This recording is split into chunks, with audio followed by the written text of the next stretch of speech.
നമസ്കാരം, ഞാൻ ഡോക്ടർ നവ്യ. ഞാൻ ലൂർദസ് ഹോസ്പിറ്റലിലെ കൺസൾട്ടൻറ്റ് എൻഡോക്രൈനോളജിസ്റ്റാണ്. നമ്മൾ ഇന്ന് സംസാരിക്കുന്നത് പൊക്കക്കുറവിൻ്റെ കാരണങ്ങളെ പറ്റിയാണ്. അതായത് നമ്മൾ കഴിഞ്ഞ വീഡിയോയിൽ ഓൾറെഡി പറഞ്ഞു എന്താണ് പൊക്കക്കുറവ്, എന്തൊക്കെയുള്ള കുട്ടികളാണ് പൊക്കക്കുറവ്, ആരെയൊക്കെ ഡോക്ടറെ കാണിക്കണം, അപ്പോൾ എന്തൊക്കെ കാരണങ്ങളുണ്ട് പൊക്കക്കുറവിനെന്നാണ് നമ്മൾ ഈ വീഡിയോയിൽ സംസാരിക്കുന്നത്. അപ്പോൾ പൊക്കക്കുറവിൻ്റെ ഏറ്റവും പ്രധാനപ്പെട്ട കാരണം നമ്മുടെ ഇന്ത്യയിൽ മാൽന്യൂട്രീഷനാണ്, അതായത് പോഷകാഹാര കുറവാണ്. ദാരിദ്ര്യം മൂലവും എക്കണോമിക് ബാക്ക്വേർഡ്നെസ് മൂലവും കുറേ ആൾക്കാർക്ക് മാൽന്യൂട്രീഷൻ ഉണ്ട്, പ്രത്യേകിച്ച് അയണിൻ്റെ, പ്രോട്ടീനിൻ്റെ, കലോറിയുടെ. അപ്പോൾ ഇങ്ങനെയൊക്കെ വരുമ്പോഴേക്കും കുട്ടീൻ്റെ പൊക്കത്തിനെ അത് സാരമായി ബാധിക്കും. പൊക്കത്തിനെക്കാട്ടിലും അത് ബാധിക്കുന്നത് കുട്ടിയുടെ വെയ്റ്റിനെയാണ്. അപ്പോൾ ദാരിദ്ര്യം കൊണ്ടുള്ള മാൽന്യൂട്രീഷൻ മാത്രമല്ല ഉള്ളത്, ചില കുട്ടികൾ, പ്രത്യേകിച്ച് ടീനേജിൽ എത്താറായ പെൺകുട്ടികൾ തടി വയ്ക്കുമെന്ന് പേടിച്ച് തീരെ ഭക്ഷണം കഴിക്കാത്ത ഒരവസ്ഥയുണ്ട്. അതായത് ഭക്ഷണത്തിന് പേടിക്കുന്ന ഒരവസ്ഥയുണ്ട്. അതിനെയാണ് നമ്മൾ അനോറെക്സിയ നെർവോസ എന്ന് പറയുന്നത്.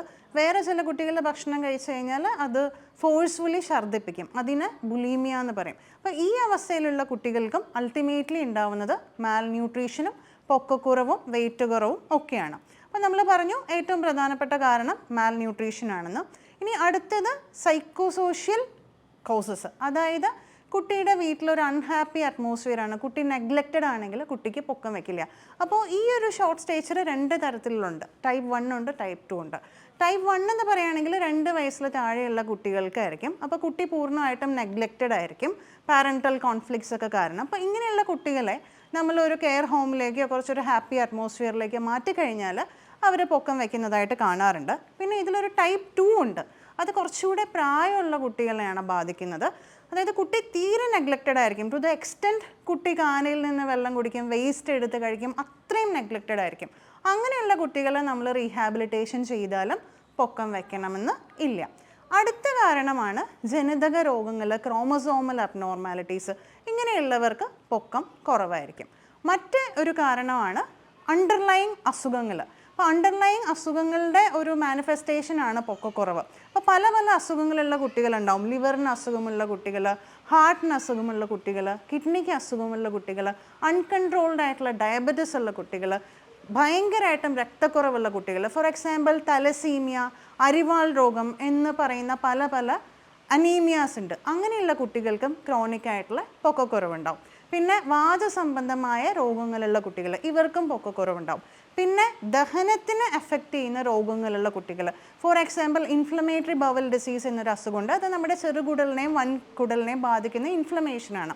അങ്ങനെയുള്ളവർക്ക് മാൽന്യൂട്രീഷൻ ഉണ്ടായിട്ട് അവർക്ക് പൊക്കക്കുറവുണ്ടാവും. പിന്നെ സീലിയാക് അസുഖം എന്ന് പറയുന്ന ഒരു അസുഖമുണ്ട്. അത് നമ്മുടെ സൗത്ത് ഇന്ത്യയിൽ അധികം ഇല്ല, നോർത്ത് ഇന്ത്യയിൽ വളരെ പ്രിവലൻ്റ് ആണ്. അതായത് ഗ്ലൂട്ടൻ എന്ന പദാർത്ഥമുണ്ട് ഈ ഗോതമ്പിലൊക്കെ. അപ്പോൾ അതിനോടൊരു ഹൈപ്പർ സെൻസിറ്റിവിറ്റി വന്നിട്ട് ചെറുകുടലിന് പ്രശ്നം സംഭവിച്ചിട്ട് ആ കുട്ടികൾ പൊക്കം വയ്ക്കില്ല. അപ്പോൾ അങ്ങനെയുള്ള കുട്ടികൾക്ക് ഗ്ലൂട്ടൻ അവോയ്ഡ് ചെയ്താൽ നന്നായിട്ടൊരു കാച്ചപ്പ് ഗ്രോത്ത് നമ്മൾ കാണാറുണ്ട്.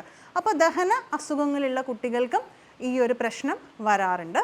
പിന്നെ മറ്റൊരു കാരണമാണ് ജനിക്കുമ്പോൾ തന്നെ തീരെ വെയിറ്റ് കുറഞ്ഞ കുട്ടികളുണ്ടാവും. അപ്പോൾ അങ്ങനെയുള്ള കുട്ടികൾ സാധാരണഗതിയിൽ ഒരു 2 വയസ്സൊക്കെ ആകുമ്പോൾ നോർമലായിട്ടുള്ള ഒരു ഹൈറ്റും വെയിറ്റും അറ്റൈൻ ചെയ്യുന്നതാണ്. അപ്പോൾ അങ്ങനെയുള്ള കുട്ടികൾ 4 വയസ്സായിട്ടും ഇതൊന്നും അറ്റൈൻ ചെയ്യുന്നില്ലെങ്കിൽ അത് ഗ്രോത്ത് ഹോർമോൺ തെറാപ്പിക്ക് ഒരു ഇൻഡിക്കേഷൻ തന്നെയാണ്.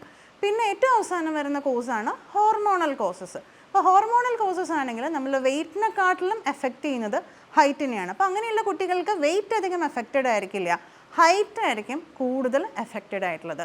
ഫോർ എക്സാമ്പിൾ തൈറോയിഡിന് അസുഖമുള്ള കുട്ടികൾക്ക് പൊക്കം കുറവായിരിക്കും. അങ്ങനെയുള്ള ആൾക്കാർക്ക് നമ്മൾ കറക്റ്റായിട്ട് ഡയഗ്നോസ് ചെയ്ത് ശരിയായ അളവിൽ തൈറോയ്ഡ് ഹോർമോൺ കൊടുക്കുകയാണെങ്കിൽ അത് പരിഹരിക്കപ്പെടും.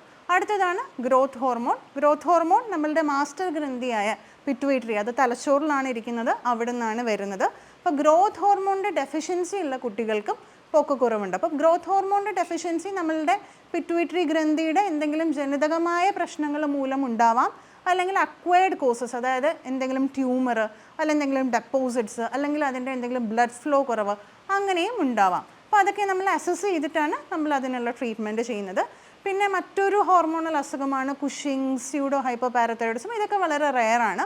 അത് നമ്മൾ അസസ് ചെയ്തിട്ട് അതുണ്ടോ എന്ന് നോക്കും. അപ്പോൾ ചുരുക്കി പറഞ്ഞാൽ ഇതൊക്കെയാണ് പൊക്കക്കുറവിനുള്ള കാരണങ്ങൾ. അപ്പോൾ നിങ്ങൾ ഡോക്ടറിൻ്റെ അടുത്ത് ചെല്ലുകയാണെങ്കിൽ ഈ അസുഖങ്ങളെല്ലാം റൂൾ ഔട്ട് ചെയ്തിട്ടാണ് നമ്മൾ അതിൻ്റെ ട്രീറ്റ്മെൻറ്റ് തുടങ്ങുന്നത്. ഈ അസുഖങ്ങൾ എന്തെങ്കിലും കണ്ടുപിടിക്കുകയാണെങ്കിൽ അതിനെ അഡ്രസ്സ് ചെയ്യും. എന്നിട്ടും ഒരു പ്രശ്നമില്ലെങ്കിലാണ് നമ്മൾ ഗ്രോത്ത് ഹോർമോൺ സ്റ്റിമുലേഷൻ ടെസ്റ്റും മറ്റു കാര്യങ്ങളും ചെയ്യുന്നത്. അപ്പോൾ ഇതൊക്കെയാണ് നമ്മളുടെ പൊക്കക്കുറവിനുള്ള കാരണങ്ങൾ.